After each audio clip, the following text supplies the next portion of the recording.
Official account पर जाने के लिए नीचे दिए गए लिंक पर क्लिक करें। हालेलुया। सभी को जय मसीह की।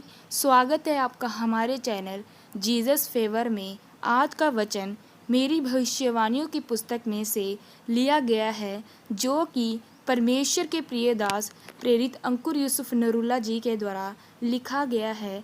आइए हम आज के उस वचन को पढ़ते हुए आगे चलते हैं और अपनी ज़िंदगी में गवाहियों को रिसीव करते हैं। हालेलुया। आशीषित होने का समय।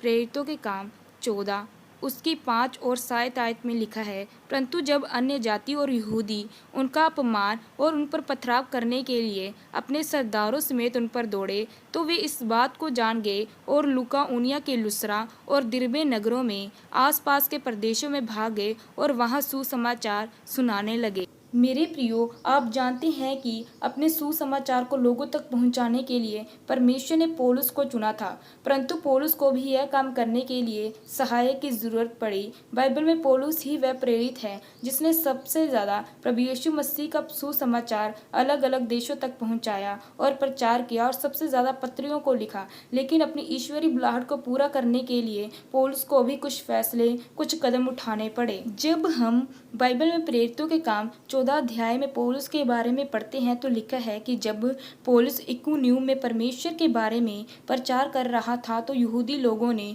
अन्य जाति लोगों के मन में उसके खिलाफ उस्काए, उसमें कटुता भर दी। वहां पर बहुत बड़े चमत्कार हुए, लेकिन कुछ लोगों ने उसका विरोध किया, उस पर पथराव भी किया। मेरे प्रियो, आज बहुत सारे लोग ऐसे हैं कि अगर उनका विरोध हो जाए तो वह परमेश्वर के काम को करना छोड़ देते हैं जिसके लिए वह चुने गए हैं, और वे लोग परमेश्वर की योजना को समझ नहीं पाते। अगर पौलुस का उस समय विरोध न हुआ होता तो वह कभी लुस्रा, दिरबे में परमेश्वर के काम को कर न पाता, न ही फिर वह परमेश्वर के सुसमाचार को अन्य जगहों पर पहुंचा पाता। पौलुस इतने विरोध, स्ताव और दबाव में से निकला, फिर भी उसके कदम पीछे नहीं हटे। याद रखें, जब भी आपके जीवन में विरोध आए या परिवार दबाव डाले तो हमेशा अपना कदम आगे रखकर बढ़े, क्योंकि वही कदम आपकी बहुमूल्य आशीष को निर्धारित करता है। पौलुस को परमेश्वर ने ईश्वरीय मददगार भी दिए। आज जब लोगों पर उनके परिवार दबाव डालते हैं तो वे डर जाते हैं, चर्च आना बंद कर देते हैं। बाइबल में परमेश्वर ने कहा कि डरपोक मेरे राज्य में प्रवेश नहीं कर सकता। शैतान यही चाहता है कि आप डरें, डरकर चर्च आना बंद कर दें।